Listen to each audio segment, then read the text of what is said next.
প্রিয় দর্শক, Walton smart fridge presents TVS ইনসাইটে আপনাদের সবাইকে স্বাগত জানাচ্ছি। আমি সাজ্জাদুর রহমান।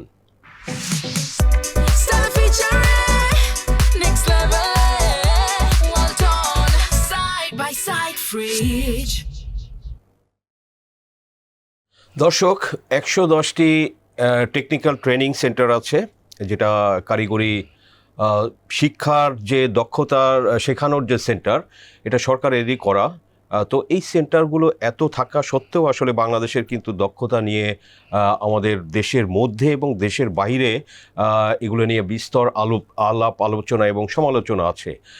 এবং আমরা দেখলাম যে টিবিএসের একটি রিপোর্টের মাধ্যমে যে এখানে অনেক সেন্টারে আসলে দামি দামি যন্ত্রপাতি আছে, কিন্তু আসলে ইনস্ট্রাক্টর নাই, বা সেখানে আসলে আদার যে স্টাফ তারা নাই, বা অন্য কোথাও দেখা যাচ্ছে যে আসলে ওখানে কোনো টেকনিক্যাল ইকুইপমেন্টস নাই। সো ভ্যারাইটিস অফ, এবং এই যে সমস্যাটা, এগুলো আসলে বিদেশে যে আমাদের যে জনশক্তি বাংলাদেশ থেকে যায় কাজের জন্য, তাদের দক্ষতা বৃদ্ধির জন্য কিন্তু একটা আসলে কেন্দ্র হতে পারতো এই 110টি সেন্টার সারা দেশব্যাপী। সো দর্শক, এইগুলোর এই বেহাল দশা নিয়ে হাজার হাজার কোটি টাকা খরচ করার পরেও এই সবের যে বেহাল দশা, সেগুলো নিয়ে একটি রিপোর্ট টিবিএস আজকে লিড রিপোর্ট ছিল। রিপোর্টটি করেছেন টিবিএসের সিনিয়র করেসপন্ডেন্ট কামরান সিদ্দিকী। দর্শক, আমরা কামরানের থেকে আরও এ ব্যাপারে বিস্তারিত শুনব। কামরান, স্বাগতম আপনাকে। ধন্যবাদ। এই যে 110টি সেন্টার করতে ধরেন যে কত টাকা খরচ গেছে সরকারের? এটা আসলে আমাদের এই সেন্টারগুলো 4-5টা সেন্টার শুরু হয়েছিল হচ্ছে পাকিস্তান এবং ব্রিটিশ পিরিয়ডে। ওকে, একটা ব্রিটিশ আমলে শুরু হয়, সবচেয়ে পুরনো যেটা আপনি জানেন বিকেটিটিসি যেটা বলে বাংলাদেশ কোরিয়া টেকনিক্যাল সেন্টার, 1942 সালে। এরপরে স্বাধীনতার পরেই মূলত মূল আরও এই যে আমাদের 5টা বাদে বাকিগুলো হয়। আমরা যদি সাম্প্রতিক সময়, এগুলো তো ধরেন যে পুরনো কিছু থাকবে, সেগুলো ছিল। সাম্প্রতিককালে আমাদের মূলত শেখ হাসিনার সময় আমরা উপজেলা পর্যায়ে এটাকে নিয়ে যাওয়া হয়। জেলা পর্যায়ে ছিল, উপজেলা পর্যায়ে 40টা, তারপরে আবার নতুন করে 50টা অনুমোদন করা হয়। 40টার ক্ষেত্রে আমরা দেখতে পেলাম যে এখানে প্রায় 1600 কোটি টাকা ব্যয় হয়েছে 40টা সেন্টার উপজেলা পর্যায়ে। আর নতুন করে যে 50টা প্রসেস চলছে, এখানে প্রায় 3600 কোটি টাকা বাজেট এখানে বরাদ্দ করা হয়েছে। এটা কি কাজ শুরু হয়েছে? এটা না, এটার জন্য জমি অধিগ্রহণ হয়েছে 6টা সেন্টারের, বাকিগুলো এখনো কাজ চলছে, কিন্তু এখনো মানে পুরোদমে এটা নির্মাণ কাজ শুরু হয়নি। এটা কোন সময়ে নেওয়া? এটা হচ্ছে 2023 সালে এই প্রজেক্টটা অনুমোদন করেছে। আর 40টা কিন্তু 2016 সালে প্রজেক্টটা শুরু হয়। এটা বাস্তবায়ন হতে হতে প্রায় যে 25-26 পর্যন্ত সময় লেগে যায়। এই যে 40টা যে করলো 16 থেকে, তো আপনি সেই সেন্টারগুলো করার উদ্দেশ্য কি ছিল, এবং এখানে আসলে কি করছে তারা, অবস্থাটা কি? আসলে এটার এই 110টা সেন্টারের মূল ফোকাস হচ্ছে সরকারের, আমরা যে বিদেশে কর্মী পাঠাই তাদেরকে যেন দক্ষ কর্মী যেতে পারে। কারণ আপনি জানেন আমাদের প্রায় এখন পর্যন্ত 75% যারা যাচ্ছে এরা হচ্ছে লেস স্কিল বা সেমি স্কিল লোকজন। তো স্কিল লোক 20%-এর মধ্যে আছে। তো এখন এই সেন্টারগুলো যদিও বলা হচ্ছে, কিন্তু আমরা যেই পরিমাণ কর্মী পাঠাই, প্রথম একটা সংকট হলো যে আমরা বছরে প্রায় 10 লাখ 12 লাখ লোক পাঠাই, কিন্তু এখানে যে চাহিদা, এই সেন্টারগুলোর চাহিদা অনুযায়ী তারা কিন্তু পর্যাপ্ত লোক সাপ্লাই দিতে পারে না বা ট্রেনিং দিতে পারে না। ধরেন একটা ট্রেডে এখানে সাধারণত শর্ট কোর্স বেশি, 3 মাস 4 মাস 6 মাস। তো এগুলো ফ্রি দিয়ে থাকে সরকার? এগুলো ফ্রি দিয়ে থাকে। লেভেল 1, লেভেল 2, লেভেল 3, লেভেল 4 পর্যন্ত আছে। যেটা আপনি বললেন যে শুরুতে যখন 3-4 লেভেল 1-এ 3 মাস, তো বেশিরভাগই লেভেল 1, লেভেল 2, লেভেল 3, লেভেল 4 এভাবে খুব একটা নাই। কারণ হচ্ছে এখানে পর্যাপ্ত পরিমাণ যন্ত্রপাতি নাই। আর যেসব যন্ত্রপাতি আছে তাও কি ধরনের যন্ত্রপাতি এখানে ধরেন ট্রেড হচ্ছে, যেমন আপনি এই যে অটোমোবাইল, যেটা আমরা যে গাড়ির কাজ, অটো মেকানিক্স, তারপরে হচ্ছে যে ইলেকট্রিক্যাল যে কাজ, তারপরে হচ্ছে ড্রাইভিং শেখানো হয়। এবং যন্ত্রপাতি ধরেন ড্রাইভিংয়ে এখন গ্লোবালি কিন্তু ইলেকট্রিক কার ব্যবহার হচ্ছে। আমরা এখানে খোঁজ নিয়ে দেখলাম যারা প্রিন্সিপাল তারা বলছে যে তাদের এখানে অনেক পুরনো মডেলের গাড়ি ব্যবহার, তো তারা ওই ইলেকট্রিক গাড়ি চালানোর যে প্রশিক্ষণ সেটা কিন্তু তারা দিতে পারছে না। বা আরো সেটা চাহিদা কতটা? আপনি ধরেন যে ইভি তো এখনো সারা পৃথিবীতে যে খুব ছড়িয়েছে, না, আমরা মানে এরকম অভিযোগ পাচ্ছি আমাদের এখান থেকে যারা লাইসেন্স নিয়ে যাচ্ছে এখন অনেকে ওখানে বিদেশে গিয়ে কাজ পাচ্ছে না। মানে আচ্ছা। সেটা ধরেন ওকে। ড্রাইভিং বাংলাদেশ থেকে এখন একটা প্রজেক্ট আলাদা করে ডেডিকেটেড করা হয়েছে ড্রাইভিং এর জন্য আলাদা প্রজেক্ট, কিন্তু সেটাও আমরা কিন্তু যেটা ওয়ার্ল্ডের যে চাহিদা সে অনুযায়ী স্ট্যান্ডার্ড একটা সেট করতে মানে পারছি না। এটা শুধু একটা ক্ষেত্রে, কিন্তু অন্যান্য ক্ষেত্রেও আপডেটেড যে ভার্সন ইকুইপমেন্টগুলো যে আপনি জানেন 6 মাস 1 বছর 2 বছর পরে কিন্তু লেটেস্ট ভার্সন আসতেছে, সেই ভার্সন কিন্তু আমরা এখানে দিতে পারছি না পুরনো। আবার দেখা যাচ্ছে যে অনেক যেমন আমরা কেস পেয়েছি যে অনেক মেশিন পাওয়া যাচ্ছে কিন্তু সেটা হয়তো অনেক দামি মেশিন কিন্তু সেটা আইডল হয়ে পড়ে আছে, কিন্তু সেটা আবার যে ঠিক করার জন্য যে বাজেট দরকার সেই পরিমাণ বাজেট তাদের কাছে নাই। এখানে একদম স্পেসিফিক যদি বলি, আমাদের এখানে প্রায় 110টা, তো তারা বছরে মাত্র 6 কোটি টাকা হচ্ছে যে এই রিপেয়ার বা ইনস্ট্রুমেন্টগুলা তারা ডেভেলপমেন্ট করার জন্য বা আপডেট করার জন্য বাজেট পায়।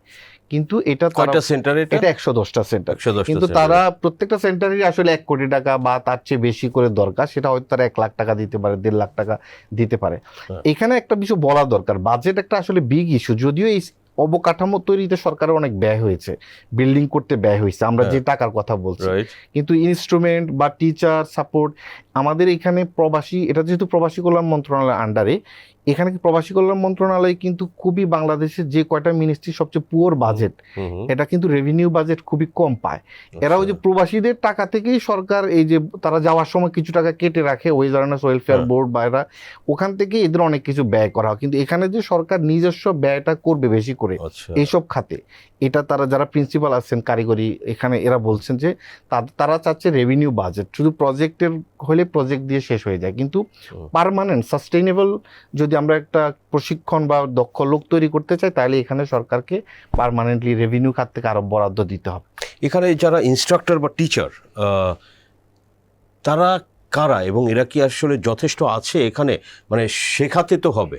রাইট, এখানে আসলে অ্যাকচুয়ালি সবাই ইঞ্জিনিয়ার, মানে প্রকৌশলী যারা, অনেকে ডিপ্লোমা বা বিএসসি ইঞ্জিনিয়ার, তো এরা সংখ্যাটা কতটা অপ্রতুল এটা আমি যদি এই 40টার কথা যেটা বলা হচ্ছে, এটা 2022-এ কিন্তু এদের অলমোস্ট কাজ শেষ হয়ে গেছে, কিন্তু এরা কিন্তু এই যে স্লো মোশনে আগাচ্ছে কেন, কারণ তাদের ওখানে এই যে বিভিন্ন জায়গায় যারা ইনস্ট্রাক্টর ছিলেন ঢাকা, এদেরকে উপজেলাগুলোতে পাঠানো হয়েছে, তো গিয়ে তা সে একা, হয়তো একজন সিকিউরিটি গার্ড আছে বা অন্য সেন্টার থেকে একজন কম্পিউটার অপারেটর দিয়েছে, প্রায় 85 মিনিমাম 85টা প্রজেক্ট প্রপোজালে বলা ছিল 85 জন করে ইনস্ট্রাক্টর লাগবে, কিন্তু এদের কোথাও এখনো 2 জনের বেশি নাই। তো এখন সরকার ওই যে এটাকে আউটসোর্সিং করার একটা উদ্যোগ নিয়েছে, তাও 10-12 জনের বেশি না।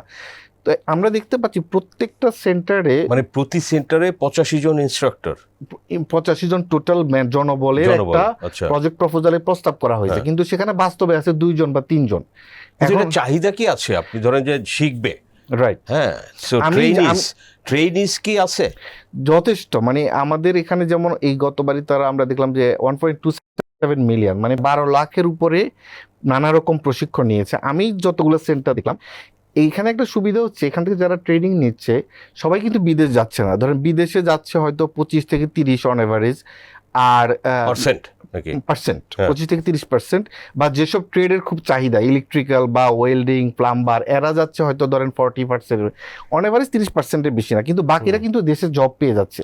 আপনি বিভিন্ন ওয়ার্কশপে এরা কিন্তু ড্রাইভিং এই সেই নিজেরা, এবং এই জন্য চাহিদা তারা, আমি খোঁজ নিলাম যে যারা ভর্তি পরীক্ষা নিয়ে দেয় মানে এনরোলমেন্টের আগে, তো কিন্তু সেখানে কিন্তু অর্ধেকের বেশি লোক কম্পিট করে, সবাইকে কিন্তু তারা জায়গা দিতে পারে না। তো আমরা এই যে এত পুয়ার অ্যারেঞ্জমেন্টের পরেও মানুষের মধ্যে আগ্রহ আছে, কিন্তু সে আগ্রহটা আমরা মিটাতে পারছি না, বা সে কোয়ালিটি ট্রেনিংটা আমরা দিতে পারছি না। রাইট, এটা যে আসলে এই যে ট্যাক্স পেয়ার্সের টাকা দিয়েই তো আসলে এইসব এস্টাবলিশমেন্ট করা, এগুলোর প্রপারলি কাজে লাগানো এবং ট্রেনিংটা দিতে পারলে কিন্তু আপনার বিদেশ থেকেও আসলে আমাদের যে রেমিটার্স তারা আরও বেশি আর্ন করতে পারতো। তো এখন নতুন সরকার তারা আসলে এটা নিয়ে তারা কি ভাবছেন, এই পরিস্থিতি থেকে কিভাবে আসলে বের হবেন, কি পরিকল্পনা সরকার? এই আমরা যে আলাপটা এতক্ষণ ধরে করলাম, আমাদের মন্ত্রী মহোদয় আমাদেরকে বলেছেন যে তারা এটা অ্যাসিস্ট করছেন, সারা এই প্র্যাকটিক্যাল সিনারিওটা তারা তুলে আনছেন যে এগুলো আসলে কি অবস্থায় আছে, এরপরে সে অনুযায়ী তারা পদক্ষেপ নেবেন। এখন ধরেন এই যে নতুন যেগুলো আবার নতুন করে নির্মাণ হচ্ছে, এগুলোর ক্ষেত্রে একটা আগে 40টার ক্ষেত্রে অনেক অভিযোগ পাওয়া যাচ্ছে, যেগুলা যে এলাকায় দরকার ছিল না আচ্ছা, সেখানে নিয়ে গেছে। উপজেলা সদরে হওয়ার কথা ছিল, হয়তো স্থানীয় পলিটিক্যাল ব্যক্তি তার প্রভাব খাটিয়ে তার বাড়ির দরজায় নিয়ে গেছে। এই ধরনের কেসগুলো আছে, এখন তারা এগুলো রিঅ্যারেঞ্জ করার একটা উদ্যোগ নিচ্ছে, যে যেখানে দরকার নাই এগুলাকে শিফট করে অন্য জায়গায় নিবে। আর 50টা সেটাও যাতে প্রপার চাহিদা অনুযায়ী যেসব জায়গায় মানুষ ইজি অ্যাক্সেস পায়, বা যেখানে যেসব জেলা, আপনি জানেন যে কিছু মাইগ্রেন্ট প্রন্ট এরিয়া আছে বাংলাদেশের, যে সব জেলা থেকে কিন্তু সমানভাবে যায় না। সব জেলা, কুমিল্লা থেকে সবচেয়ে বেশি যায়, টাঙ্গাইল, বিক্রমপুর এসব জেলা থেকে বেশি। তো যেসব জায়গায় বেশি চাহিদা সেসব জায়গায় উপজেলা পর্যায়ে দেওয়ার একটা জাস্ট সেন্টার। যেমন আমি ফেনীতে ভিজিট করেছি, ফেনীও কিন্তু 10টা টপ 10 জেলার একটা, যেখানে সবচেয়ে বেশি প্রবাসীরা থাকে। ওখানে কিন্তু পুরো জেলায় মাত্র একটা, এবং পুরো জেলার এই সেন্টার থেকে, এবং সেখানে খুবই জীর্ণ দশা, আমাদের রিপোর্টে আমরা তুলে এনেছি, মাত্র 3 জন পার্মানেন্ট ম্যান পাওয়ার আছে। তো বা এখন তারা সবাই প্রজেক্ট বেস নিয়ে আসা। এখন এটাকে সরকার চাচ্ছে যে আর একটু গুছিয়ে আনা যায় কিনা, বা যেখানে চাহিদা বেশি। প্রজেক্টের আন্ডারে চলে টিটিসি গুলো? এই সবগুলো টিটিসি গভর্নমেন্টের, কিন্তু কোর্স কোনো একটা স্পেসিফিক কোর্স আপনি প্রজেক্টের আন্ডারে দিতে পারেন। এটা আমাদের স্কিল ডেভেলপমেন্ট অথরিটি আছে বা ওয়ার্ল্ড ব্যাংক আছে, তারা নানা ধরনের প্রজেক্ট অনেক সময় সরকারকে মডেল সেট করার জন্য দেয়। এবং আমার ধারণা যে প্রাইভেট সেক্টরের সাথেও যদি এগুলো নিয়ে বসে, ইন্ডাস্ট্রিতে কী ধরনের ডিমান্ড আছে, প্রাইভেট সেক্টর সিএসআর ফান্ড থেকেও এখানে স্পেন্ড করতে পারে। তো আমার মনে হয় যে এটা সরকার আসলে আজকে টিবিএসের রিপোর্ট, এটা তাদের জন্য বেশ কাজে লাগবে, ফুড ফর থটস হিসেবে, যে সামনে তারা কি করবে। ওকে, কামরান সিদ্দিকী, আপনাকে ধন্যবাদ টিবিএস ইনসাইটে সময় দেওয়ার জন্য। Thank you. দর্শক, আমরা আলোচনা করলাম এবং বিস্তারিত আপনাদের শেয়ার করলাম। আলোচনা ভালো লাগলে লাইক করবেন, শেয়ার করবেন। আপনাদের সবাইকে ধন্যবাদ।